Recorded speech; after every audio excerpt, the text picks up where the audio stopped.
ஒரு செய்தியாளர் சந்திப்புல நீங்க கூட குறிப்பிட்டீங்க, அதிமுக, திமுக சேர்ந்தா என்ன தவறு அப்படின்னு. நான் சொன்னது திமுக திருமாவளவன்கிற ஒரு கோரிக்கை வந்த பொழுது அவர் முதல்வராக்கணுங்கிறத கூட தாவைக்காதரோட அமைப்போங்கிறது தான் நாங்கள் திட்டமா இருந்தது. அது திமுக சேர்க்கிற திமுகவோட அந்த பேச்சுவார்த்தையும் நாங்கள் நடத்தவே இல்லை. அந்த ப்ரொபோசல் யார் அப்ப முன் வச்சாங்க? அப்படி உண்மையிலேயே அந்த 25 பேர் திமுக திமுக கூட்டணி வரக்கூடாதுங்கிறதுக்காக வெளியேறி விஜய் அவர்களை ஆதரித்ததா? எது தாவேக்காங்கிறது ஒரு உண்மையான ஒரு நச்சு சக்தியாக இன்றைக்கு தமிழ்நாட்டில் ஆட்சிக்கு வந்திருக்கு. அவர்கள் தாங்கள் நேர்மையாளர்கள் என்று காட்டிக்கொண்டு செய்வதெல்லாம் பித்தலாட்டம், பொய் தான். அவர்கள் ஒரு செய்தியாளர் சந்திப்புல நீங்க கூட குறிப்பிட்டீங்க, அதிமுக, திமுக சேர்ந்தா என்ன தவறு அப்படின்னு. நான் சொன்னது திமுக எந்த கட்சிய திமுக வீழ்த்துவேன், திமுக தீய சக்தி, நாங்க தூய சக்தின்னு சொல்லி அதற்கு எதிராக 107 பேர் நீங்க ஜெயிச்சுட்டு அந்த திமுகவுடைய கூட்டணியில திமுகவால் வெற்றி பெற்றவர்கள் அவங்க திமுக கூட்டணியை சேர்ந்தவங்க தானே. எங்களை சொல்றீங்க பாஜக வந்துடக்கூடாதுன்னு. பாஜக வென்ற ஒரு சட்டமன்ற உறுப்பினர் தான் இதில் கலந்து கொள்ள, பாஜக இதில் தலையிடவே இல்லை. நாங்களாக எடுத்து முடிவது. அதிமுக பழனிசாமி தலைமையில் ஆட்சி அமைத்தவருக்கு விஜய் அவர்களிடம் நம்ம கேட்போம். ஏன்னா அவர் எங்கள் கட்சியெலாம் உடைச்சார்ல, பரவாயில்ல, அவரால் ஆட்சி அமைக்க முடியாது. இருந்தாலும் அவர் ஜனாதிபதி ஆட்சி வந்துவிடக்கூடாதுன்னு தானே இதே கம்யூனிஸ்ட் சொல்கிறாங்க. இதே திருமாவளவன் சொல்ல. இன்னொன்று, திருமாவளவரையும் முதல்வர் ஆக்குவதற்கு நாங்கள் ஒன்றும் திமுகவை ஆதரவு கேட்கல அந்த ப்ரொபோசல் வந்தப்போ கூட. ஏன்னா அவர்கள் அப்படி ஒரு ப்ரொபோசல் உங்கள்கிட்ட வந்தது. கம்யூனிஸ்டுகள் பிஜேபி இதில் பின்னணியில் இருக்கும்னு பயத்தில் அதுக்கு வரமாட்டேன்னாங்க. இல்ல, நான் கேட்கறது திருமாவளவன் முதலமைச்சர் அப்படின்ற ப்ரொபோசல் உங்கள்கிட்ட வந்ததா? எங்கள்கிட்ட என்ன, நாங்கள்லாம் ஒன்றா தானே இருக்கோம். எங்களுக்கு அது எங்கள்கிட்டையும் சொன்னாங்க. அதிமுக வரும்போது உங்களுடையும் கலந்து ஆலோசிக்கப்பட்டது. அதில் பின்னணியில் பிஜேபி கிடையாது, யாரும் கிடையாது. திருமாவளவன்கிற ஒரு கோரிக்கை வந்த பொழுது அவர் முதல்வராக்கணுங்கிறத கூட தாவைக்காதரோட அமைப்போங்கிறது தான் நாங்கள் திட்டமா இருந்தது. அது திமுக சேர்க்கிற திமுகவோட அந்த பேச்சுவார்த்தையும் நாங்கள் நடத்தவே இல்லை. அந்த ப்ரொபோசல் யார் அப்ப முன் வச்சாங்க? ப்ரொபோசல் அதிமுக சைடில் சில நலம் விரும்பிகள் சொன்னார்களே தவிர, ஆனால் அது திமுகவுக்கு அதுக்கு சம்மந்தமே கிடையாது. வெளியில போறவங்க வெளியில போறதுக்கு 1000 காரணம் சொல்லலாம். அதுபோல திருட்டுத்தனமாக, முறைகட்டத்தனமாக ஆதரவை பெற்றுக்கொண்டு ஆட்சி அமைத்தவர்கள் திமுக அதிமுக கூட்டணி அமைக்க பார்த்தது. அதனால தான் அந்த 25 பேர் வெளியேறி வந்தார்கள். அவர்கள் எங்களுக்கு ஆதரவு கொடுத்தார்கள். அதனால தான் 6 பேர் சட்டமன்ற உறுப்பினர் எல்லாம் ரிசைன் பண்ணாங்க அப்படின்னு சொல்றதெல்லாம் கட்டுக்கதை.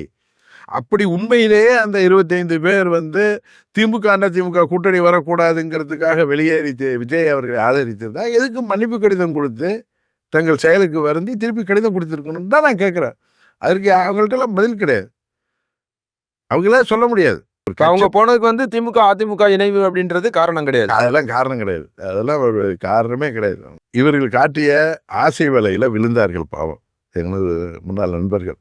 இப்போ அவர்கள் அதை உணர்ந்து தான் அவர்கள் அந்த கடிதம் கொடுத்து மீண்டு வந்தார்கள்.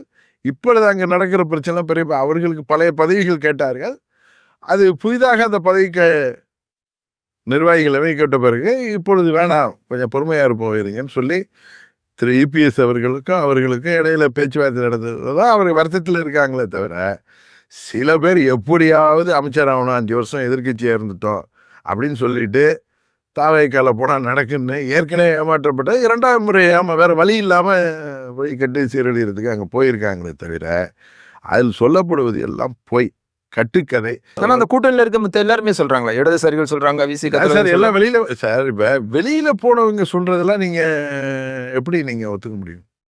கரெக்டா? அதனால தான் நான் ஒரு பத்திரிகையாளர் சந்திப்புல சொன்னேன், இதற்கு திமுக தலைமையும் அதிமுக தலைமையும் விரிவாக ஒரு விளக்கம் கொடுத்துட்டாங்கன்னா எல்லாம் முடிஞ்சிடும்ட்டு. இதெல்லாம் அந்தந்த கட்சி தலைமை எடுக்கிற முடிவு.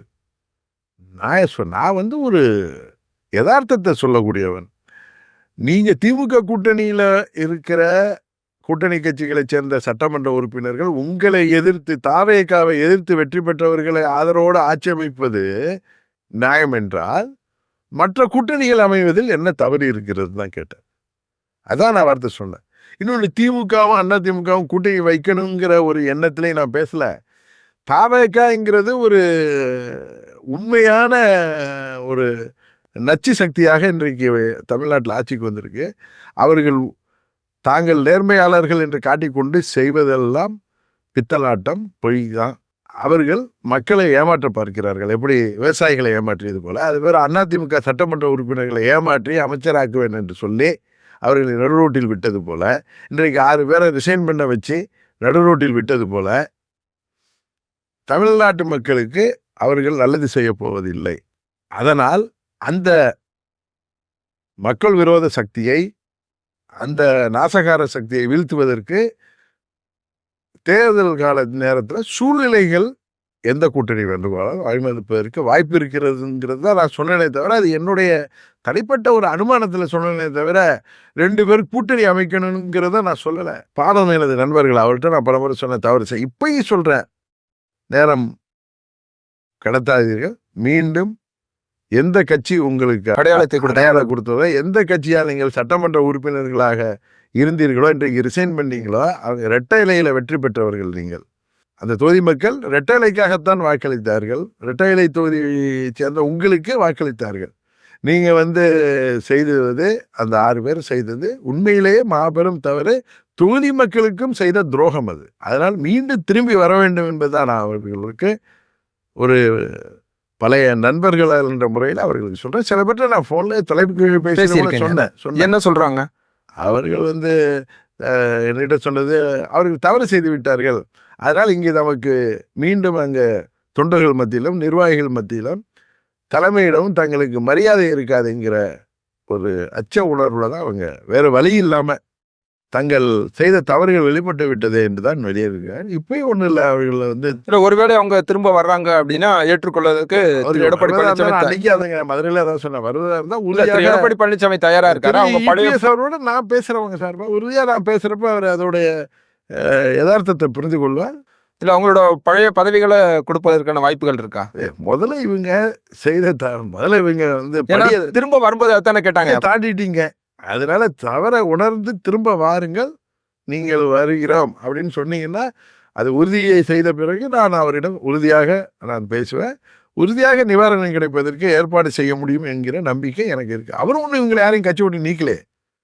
அவர்கள், நான் கூட அமமுக உறுப்பினர், அன்றைக்கு ஒத்த உறுப்பினர் தானே, தைரியமா சோரம் போயிட்டு அங்கே போய் சாதனை தெரிவிச்சு நீக்கல. அவர் அது கூட நீக்கல. திரும்பி வந்ததும் அவங்களுக்கு மனைவி கொடுத்தானே ஏற்றுக்கிட்டார். அதனால திரும்ப வந்தால் ஏற்றுக்க மாட்டாருன்னு எப்படி சொல்ல முடியும்? உறுதியாக பதவி கொடுக்கலாம், கொஞ்ச நாள் வெயிட் பண்ணலாம். இப்போ திரு ஆர் காமராஜ் அவர்கள் அவரோட சென்றவர் தான் திரும்பி வந்தார். அவருக்கு அமைப்பு செயலாளர் பதவி கொடுத்துருக்காரு. அவர் கட்சியில் தானே இருக்கார். விஜயபாஸ்கருக்கும் 2 விஜயபாஸ்கருக்கு என்ன அப்படி ஒரு பயம், பிரச்சனை? தவறு அவர்கள் செய்துவிட்டு அந்த கட்சி மேலே தூக்கி போடுறது தவறு என்பது தான். ஒரு சகோதரனாக, ஒரு நண்பனாக அவர்கள் அவங்க நிறைய விஷயங்கள் சொல்றாங்களே. வெறுமனே அதிமுக திமுக சேர முயற்சி பண்ணாங்கன்ற தாண்டி தான் மட்டும் அப்படின்னு தான் அவர் யோசிக்கிறார், தன்னை மட்டுமே யோசிக்கிறாரு அப்படின்ற சுயநலமா முடிவு எடுக்கிறார். வெளியேறிட்டு நீங்க சொல்றதுக்கெல்லாம் பதில் சொல்றதே தேவையற்ற ஒன்றுன்னு நினைக்கிறேன். அது நேரத்தை வீணடிக்கிறது. அது 1000 தப்பு. நீங்கள் வெளியேறிட்டு நீங்கள் பேசுகிறதெல்லாம் யாராவது காது கொடுத்து கேட்பாங்களா? அது எந்த மன்றத்தில் எடுக்கூடாது. நீங்கள் வேணால் உங்கள் தவறுகளை நீங்கள் எடுத்த முடிவு, நீங்கள் யாரால் அவங்க அடையாளம் கட்டப்பட்டு இருக்கலாம், அந்த இயக்கத்திற்கும் அந்த தொகுதி மக்கள் உங்களை வெற்றி பெற செய்து எந்த சின்னத்தில் வெற்றி பெற செய்தார்களோ அவர்களுக்கு எதிரான ஒரு நடவடிக்கை எடுக்கிறப்போ உங்களை காப்பாற்றிக் கொள்வதற்காக நீங்கள் சொல்கிற போலியான குற்றச்சாட்டுகள்.